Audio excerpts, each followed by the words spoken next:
He thought his son would never see his face. Every morning, billionaire Robert Hayes stood at the edge of his son's bed, dressed in $1,000 suits, smelling of cologne and cold success. And the little boy on the bed never looked at him. Not once. 8-year-old Michael kept his eyes wandering somewhere else, toward the window, toward the ceiling, toward the places where sound lived. Doctors said he was born blind. Specialists flew in. Machines were used. Therapy sessions were paid in cash. Robert spent more on tests than some people earn in a lifetime. But Michael still never met his father's eyes. So Robert did what rich, wounded people do. He built walls. Around the mansion. Around his heart. Around his reputation. "Don't upset the boy," the head housekeeper Evelyn would tell the staff. "He can't see you." And slowly, the staff stopped trying. They just served him. They spoke to him from a distance. They placed toys in front of him he couldn't use. They played TV shows he couldn't watch. They treated him like a glass statue. Because that's how the rich father treated him too. But then, on a rainy Tuesday, a new maid arrived. She didn't come in a luxury car. She didn't have fancy English. Her shoes were wet. Her uniform was borrowed. Her name was Sophia. And on her first day, she did something no one in that house had ever done. She knelt in front of the blind boy. She spoke to him like he was human. And the boy did something that made her freeze. His eyes flickered. Not blankly. Not blindly. They flickered toward her voice. And then to her face. Just for a second. Like he saw her. Like he was afraid to let anyone know. Why would a child pretend to be blind? Why would a billionaire accept it without questioning? And why was the boy watching, only when no one was supposed to notice? What Sophia was about to discover would not only expose a painful lie, it would reveal what money does to love, and why the poorest person in the room was the only one who could see the truth. The Hayes mansion didn't look like a home. It looked like a hotel that never smiled. Tall ceilings. Marble floors. Walls that didn't echo laughter. Everything perfect, everything polished, but everything cold. Robert Hayes, billionaire, real estate tycoon, feared by competitors, was walking through the hallway with his tablet in hand when Evelyn followed behind him. "The agency sent the new maid," Evelyn said softly. "She's here for Michael's room." Robert didn't slow down. "Fine. Make sure she knows the rules." Evelyn hesitated. "She's not like the others. Young.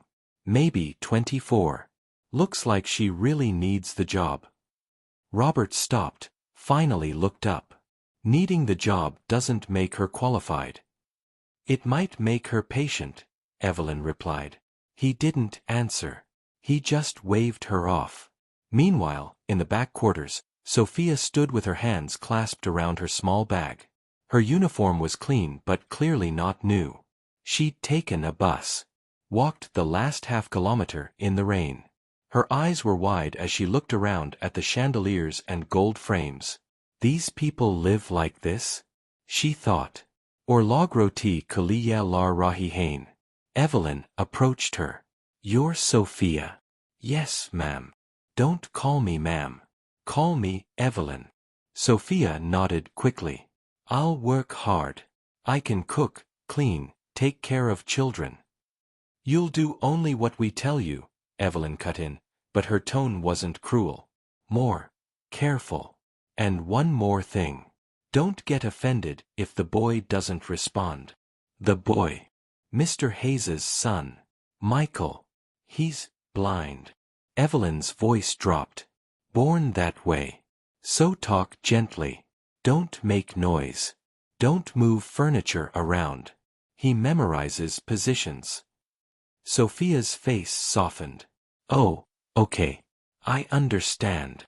But when she was led to Michael's room, she froze. It wasn't a child's room. It was a hospital disguised as a bedroom. Machines in the corner. Soft carpets. Toys placed neatly. Curtains half open to let in sound. A TV playing cartoons with sound description. Everything was designed for a boy who couldn't see. And on the bed, sitting upright with a teddy bear in his lap, was Michael. Pale. Quiet. Hair combed. Eyes open, but empty. Sophia smiled. "Hi." Michael didn't react. She stepped closer. "My name is Sophia. I'm new." He still didn't move. From the hallway, Evelyn whispered, "He won't look at you. Don't take it personal." But Sophia didn't leave. She walked right in front of him. She knelt. She lowered herself to his level. And in a warm, gentle, not rich person voice she said, "Hey, Michael, can I be your friend?" There was a tiny pause. Then, like a reflex, Michael's eyes darted. For a second, just 1 second, he looked right at her. Sophia's heart jumped. "He saw me. He saw me." She almost gasped, but controlled herself. Because the moment he realized she'd noticed, Michael quickly let his gaze drift away again, like a boy who'd been trained not to look. Why would a child hide that he could see? And who taught him to do that? Sophia decided she was going to find out. Sophia didn't sleep well that night. She lay on the small staff bed, staring at the ceiling fan, hearing the sounds of a rich man's house, the soft hum of security cameras, the distant noise of a late-night car, the footsteps of guards changing shifts. But in her mind, only one thing played on loop. "He looked at me." She replayed it again and again, that tiny flicker, that little spark of awareness. "Is he pretending?" she whispered to herself. But why would a child pretend? The next morning she observed quietly. When Evelyn came in to feed him, Michael's eyes stayed blank. When the nurse checked his pupils with a small light, he didn't react. When a guard accidentally dropped a tray, he didn't even flinch toward the sound. But when Sophia walked past the door, his eyes followed her shadow. He was tracking light. He was tracking movement. He was seeing. Sophia almost said something. But something stopped her. This house didn't feel like a house where truth was welcome. That was confirmed at lunch. She was in the kitchen, cleaning, when 2 other staff members, Marta and Leo, started whispering. "New girls in the boys' room," Marta said. "She better not try to fix him," Leo muttered. "Last maid did that, Mr. Hayes fired her the same day." Sophia's head snapped up. Fired? For what? Leo shrugged. For giving the boy false hope. Or for giving the father false hope. "I don't know. All I know is, don't argue with the doctors. Don't tell rich people they're wrong. They don't like that." Marta nodded. "Yes. Mr. Hayes doesn't like to be reminded." "Reminded of what?" Sophia asked. Marta looked around, then leaned in. That all that money still couldn't fix his son. That hit Sophia. So that was it. A blind son was something even money couldn't control. And rich people hate things they can't control. So they build a story. Born blind. Nothing can be done. Doctors confirmed. End of discussion. What if the real problem wasn't the boy? What if the real problem was the story? That afternoon, Sophia took a risk. She waited until Evelyn went to the storage room. She waited until the hallway camera turned to the other side. She waited until Michael was alone, playing with a textured toy. Then she stepped inside, and closed the door softly. "Michael," she whispered. No answer. She walked very slowly, but loud enough for him to hear footsteps. His head turned toward the sound. "Michael," she whispered again. "I know you can hear me. I know you can see me. Don't worry. I won't tell." His fingers froze on the toy. She took a deep breath. Then she picked up a red ball from the shelf, one of those rubber therapy balls, and stood about 2 meters away from him. "Michael." Her voice was soft, playful. "Catch." She tossed it, not fast, not hard, just enough. And the blind boy lifted his hands. Not perfectly, not confidently, but he reached toward the ball and almost caught it. Sophia's eyes filled. You can see, she breathed. Michael looked scared. Terrified. Don't tell Daddy, he whispered, voice shaking. Please. He'll be sad again. Again. What happened before? What had this boy seen that made him believe staying blind made his father happier? That question was about to expose the whole house. Sophia didn't yell. She didn't run downstairs. She didn't storm into Robert Hayes's office saying, "Your son can see." Because the way Michael said, "He'll be sad again." That wasn't fear of punishment. That was fear of a broken father. So she sat on the carpet with him. Michael, she whispered, why would Daddy be sad if you can see him?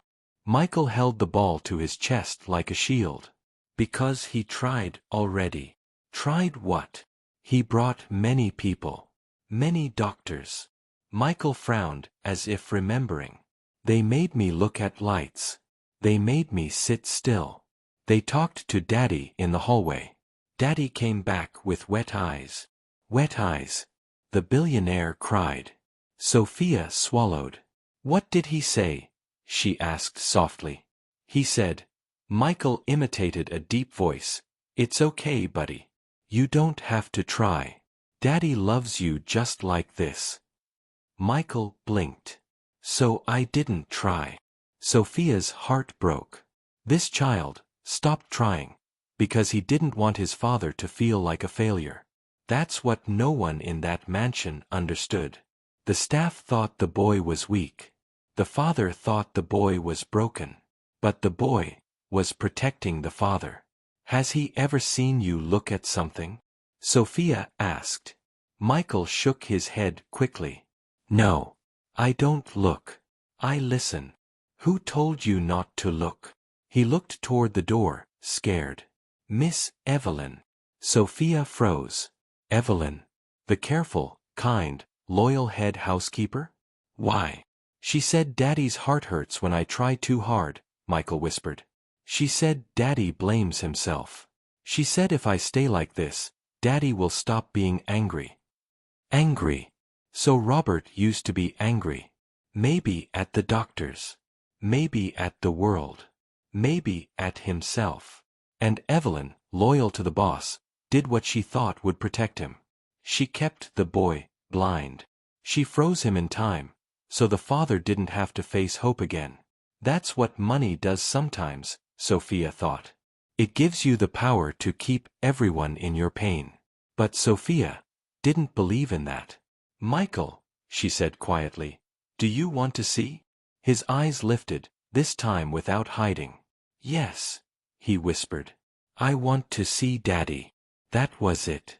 That was the real wound. This boy didn't want toys. He didn't want Disney. He didn't want more nurses. He wanted to see his father's face. Sophia nodded firmly. Okay. Then we'll make him see you. Seeing him. But he'll cry, Michael said. So let him cry, Sophia replied. Sometimes rich people need to cry too. She stood up. This was going to be dangerous. Because she wasn't just exposing a medical mistake. She was about to challenge the story that kept this family together. And powerful people don't like their stories ripped open. Just then, the door opened. Evelyn stood there. Her eyes went from Sophia, to the ball, to Michael's raised head. She understood everything in 2 seconds. What? She said slowly, voice low. Are you doing? Sophia didn't back down. Something you should have done years ago. Out. Now. Evelyn's voice was firm. But Sophia stayed. He can see. Evelyn shut the door behind her. Lower your voice. He can see, Sophia repeated, this time even calmer. He tracked the ball. He followed me. He's not fully blind. Maybe weak vision, maybe developmental, but not what they told Mr. Hayes. Evelyn closed her eyes. Sophia, you don't understand. No, Sophia said, stepping closer. You don't understand. That boy wants to see his father. That man, Evelyn snapped, Almost lost his mind when the doctors said nothing could be done. He blamed his bloodline. He blamed his ex-wife. He blamed himself. He stopped sleeping. He started firing people, not because they were bad, but because they brought him hope. Sophia stared. So you left the boy in the dark, to protect the father? Evelyn's eyes glistened. Sometimes, mercy looks like silence. Sophia shook her head. No. Sometimes silence is cruelty. Evelyn softened, almost pleading. He loves his son. Then let him love him truthfully. A deep voice came from the doorway. What's going on in here? They all turned. Robert Hayes stood there. Sharp suit. Cold eyes. The kind of presence that makes everyone straighten. Evelyn quickly said, Nothing, sir. I was just. But Michael did something none of them expected. He lifted his head. Directly. Immediately. And he looked at his father. Not perfectly. Not steadily. But directly enough. Robert froze. For a moment, he thought it was a trick of light. A coincidence. A reflex. Then Michael smiled. Hi, Daddy. Silence. Heavy, suffocating silence. Robert's briefcase hit the floor. He stepped forward slowly. Michael. Michael leaned toward him. I see you. The words hit Robert harder than any business loss ever had. He dropped to his knees in front of his son. His hands trembled as he cupped Michael's face. You see me. Michael nodded, eyes shining. You're crying. Robert's breath shattered. You can see my tears? Yes. That was it. The billionaire broke. Right there on the carpet of his son's room. He pulled Michael into a desperate hug, the kind of hug he'd been too proud to give, too busy to give, too hurt to give. His shoulders shook. I'm sorry, he choked. Daddy is so sorry. I didn't know. I didn't know. Evelyn covered her mouth. Sophia watched quietly. But Robert's relief quickly turned to something else. Rage. He looked up, eyes red, jaw clenched. Who knew? Evelyn whispered. Sir. Who knew? His voice thundered through the room. Evelyn stepped forward, tears falling. I only did it to protect you. To protect me from my own son? Robert roared. You let me believe he was in darkness when he wasn't? Sir, he wasn't fully recovered. That was not your decision. He turned to Sophia. Did you see it first? Sophia didn't flinch. Yes. And you showed me. Yes. Why? Sophia met his gaze. Because he wanted to see you, and you deserved to see him. Robert stared at her like he was seeing her for the first time. A maid. A poor girl. But the only one brave enough to tell him the truth. Later that evening, after the storm of emotions, after the doctor was called, after it was confirmed that Michael's condition was never total blindness but likely a visual processing delay that could have improved with therapy, Robert called a meeting. Not a business one. A house one. All the staff stood in the long dining hall. Guards, cooks, cleaners, drivers. Some scared. Some curious. Some annoyed. Robert stood at the head of the table.